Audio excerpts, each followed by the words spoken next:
vehicle emission standards, Australia finally passes it. Yes, finally, and about bloody time too. Until a few days ago, Australia and Russia were the only two advanced economies in the world not to have emission standards. Now, Russia stands alone.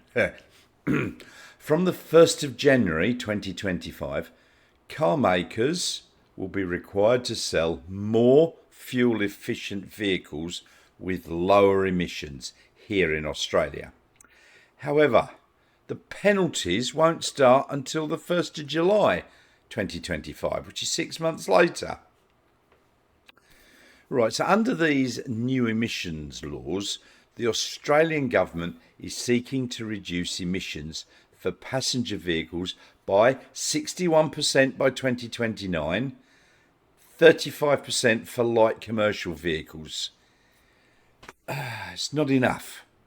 So, this last bit is pathetic because what they've included in the classification of light commercial vehicles are utes or pickup trucks, which actually make up a large portion of the vehicles sold to your average family here in Australia. And it's probably similar to you people over there in the USA. So we've got parents dropping off their kids at school and picking the kids up in the afternoon in these monsters of vehicles, and they leave their engines running and polluting the air around the school. It's just crazy. And the government has bowed to some pressure and classified those family cars as light commercial. So these emission standards were actually passed with the help of the Greens, which is a party here in Australia that's supposed to be supporting anything green and renewable, although sometimes I do wonder. So the Green Party leader, Adam Bant, did say that he would have liked to have seen the standards to have gone further, but they supported it as they also got to see the government would scrap measures to allow the fast tracking of new gas projects. And I'll tell you what, we've got a lot of gas projects in the pipeline, so maybe that will help a little bit. So even though our current government are spouting forth rhetoric that they're going to go green and help climate change and so on, they're still allowing all these new gas projects to start up. Now, Australia will have caught up in part with the rest of the world with emission standards, and as I said, it's about bloody time too. So hopefully this is going to start to decrease climate pollution, but it's only for new vehicles sold in Australia from the 1st of January 2025. So it should have a beneficial impact on people's finances, as more efficient vehicles means less dollars per kilometre travelled. But more importantly, it's going to have a good effect on people's health and the environment. So it's estimated that worldwide around 8 million people die prematurely from the effects of pollution from vehicles.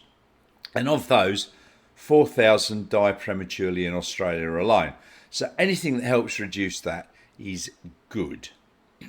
Now, of course, our illustrious opposition is saying that it's going to cost people more as the price of cars is going to go up thousands of dollars. Bullshit. It shouldn't, because these cars are already being built and sold in many other countries. I mean, just look at Europe. They've got Euro 6 heading for Euro 7 standards. Ours, I think, are going to be Euro 5, which is a little bit behind.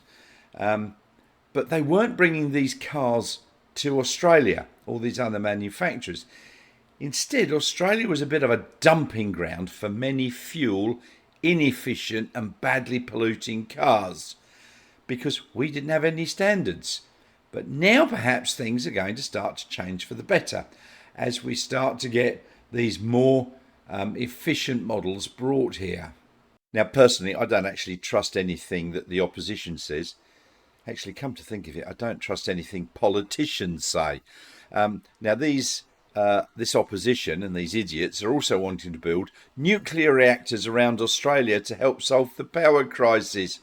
Now, if anyone knows anything about nuclear power, its LCOE, or levelized cost of energy, is vastly higher than anything else. And the opposition wants to build SMRs, small modular reactors. They're not a thing yet. No one's actually built anything that's working. And if you look at what Britain's doing, they wanted to build another 10 or something reactors 10 years ago. They haven't got one working yet. They've started, one's nearly complete and one's just started. Now, it's taken them 10 years to get that far with regulations and costs and so on. And I think they've spent around $100 billion Australian, $60 billion American so far. And they haven't got anything to show for it. Nuclear power was good back in the 60s and 70s, but nowadays you can do things much better and cheaper with other forms of renewable. Now, it also means with these emission standards that Australia is going to get more EVs. Yes, more, not in just number, but different models. Now, we had a year or two ago, many EV makers were saying that they won't bring their EVs here as they don't have to meet emissions targets. I think VW was one of those that stated that very fact. So now we should start to get more EVs here. And already several manufacturers have announced they're coming. I'm thinking actually mostly of the Chinese companies. Xpeng has said they're coming. So we're going to get more EVs on the road. And I don't really care where they come from. I mean, I've got a Tesla Model Y. Guess where it was built? Shanghai. I think Chinese companies are doing great things and will take over the EV world. If you think back, we had Ford and GM and British companies making their own cars. Then we had Japanese companies coming in, Toyota, Honda, Mazda, Nissan, and so on. And when they first came into the country, they were pretty shit. But they got good. And they got very good. Then we had the Korean companies, Hyundai and Co. When they first came in, yeah, they were pretty shit. But now, look at them. They're brilliant. Then the Chinese companies started to come in. Geely. Yeah, when they first came into Australia, they would have got a 0 crash test rating. They were dangerous. But now look at them. They're getting good 5-star crash ratings. The cars are really nice. And the price is pretty bloody good as well. So what do you think of these new emission standards? Personally, I don't think they go far enough. When they brought the idea in, they had 3, which was basically do nothing, do what we're going to do, or do something a lot better. And obviously, most of us wanted the much more strong emission standards, but it never came to pass because the government had decided that that was the one they wanted, and they put it out for tender for opinions, knowing what they were going to do anyway, which is typical bloody government. So, as I said, I don't think they went far enough. What do you think? Let me know in the comments below. While you're down there, there's a like and subscribe button, so just click on those, could you? It's not going to cost you anything, but it really does help the channel. And I'll see you all very soon.